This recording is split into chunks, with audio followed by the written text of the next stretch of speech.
හැමෝම ආදරෙන් පිළිගන්නවා භාෂ 369 මගේ YouTube channel එකට. ඉතින් thumbnail එක දකින්න ඇතිනේ. ඉතින් අද අපි කතා කරන්නේ ඇත්තටම මේ කැඳ පැකට් ගැන බෝනස් එකක් විදිහට අපිට හම්බ වුණා. ඉතින් මොකද්ද මේ කියලා ඔයාලා කල්පනා කරනවා ඉතින්. ඉතින් විවිධ රටවල් එක්ක අපි ගිවිසුම් ගහනකොට ඒ වගේ රටවල් දෙකට මොකක් හෝ benefits එකක් අපිට ලැබෙනවා. ඒ කියන්නේ හරියට ඒක බෝනස් එකක් අපිට ලැබෙනවා වගේ.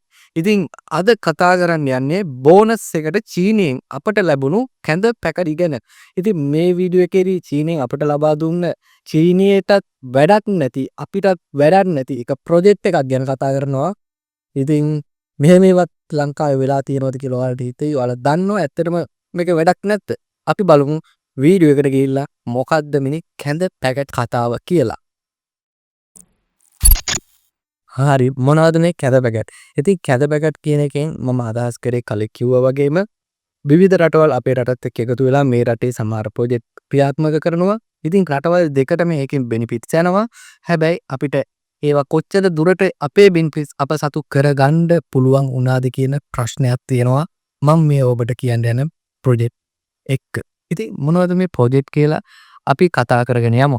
හම්බන්තොට වරාය කවුද කරේ? චීනයේ හාබර් ඉංජිනේරු සමාගම. ඉතින් මේක ගිවිසුමක් යටතේ තමයි සිද්ධ වුණේ. ඒ තමයි ලංකාවට ණයක් දීලා චීන සමාගම අපිට වරාය හදලා දුන්නා.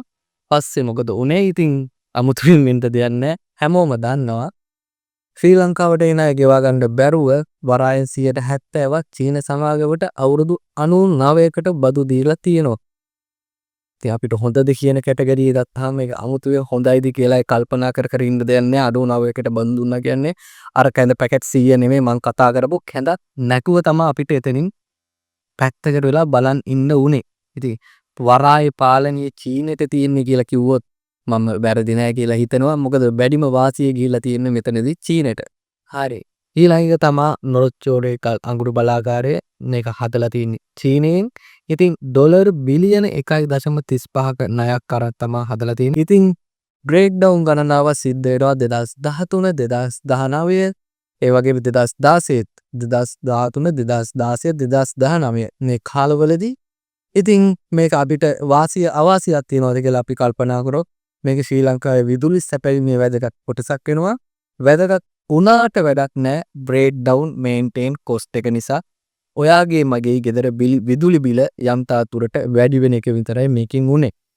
ඉතින් මේ තමයි ඉතින් අපිට අර කතා කිව්වා වගේ මේ කැඳ හම්බුන අවස්ථා. ඉතින් අපිට තවත් තියෙනවා ඊළඟ එකට යමු. ඊළඟ එක තමයි කොළඹ පොන් සිටි එක. ඉතින් කවුද හදන්නේ චීනයෙන් අපි හැමෝම දන්නවා.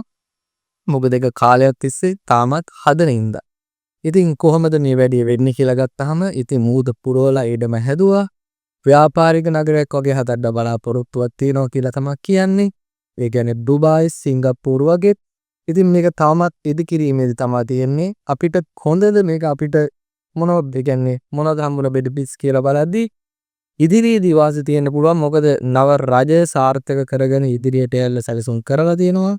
ඉතින් මේකේ තියෙන නීති බදු වගේ දේවල් වෙනස්. ඒ නිසා ලංකාව නීති වලට කෙලින්ම ගැලපෙන්නේ දැනට මේක ලබන්නේ නැහැ. මොකද තාම ඉදි කරමින් යන හින්දා. හරි ඊළඟට මම කතා කරන්න යන්නේ අපිටත් වැඩක් නැති ආදපු අයටත් වැඩක් නැති ප්‍රොජෙක්ට් එක ගැන. මම ඔයාලට මුලින්ම කියපු ඒ තමයි මත්තල ගුවන් තොටුපළ. ඉතින් මේකත් හැදුවේ චීනෙන්ම තමයි. ඉතින් චීනටත් වැඩක් නැහැ අපිටත් වැඩක් උන්නේ නැහැ. ඉතින් මේකේ දැන් තත්ත්වය ගත්තාම ඩොලර් බිලියන 209ක් වියදම් කරලා තියෙනවා මම නිවැරදි නම්. ඉතින් අපිට හොඳද කියලා බලපුවාම කලාපීය වශයෙන් මේක වැදගත් නගරයක් නෙමෙයි. ඇත්තටම මේක චීනෙටත් වැඩක් නැහැ. කලින් කිව්වා වගේම අපිටත් වැඩක් නැහැ.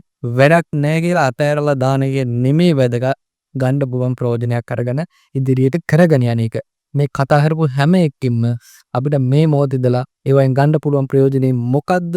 ඒක ඉදිරියට කන්ටිනියු කරගෙන යන එක තමයි කරන්න තියෙන හොඳම දේ මේ රජයට.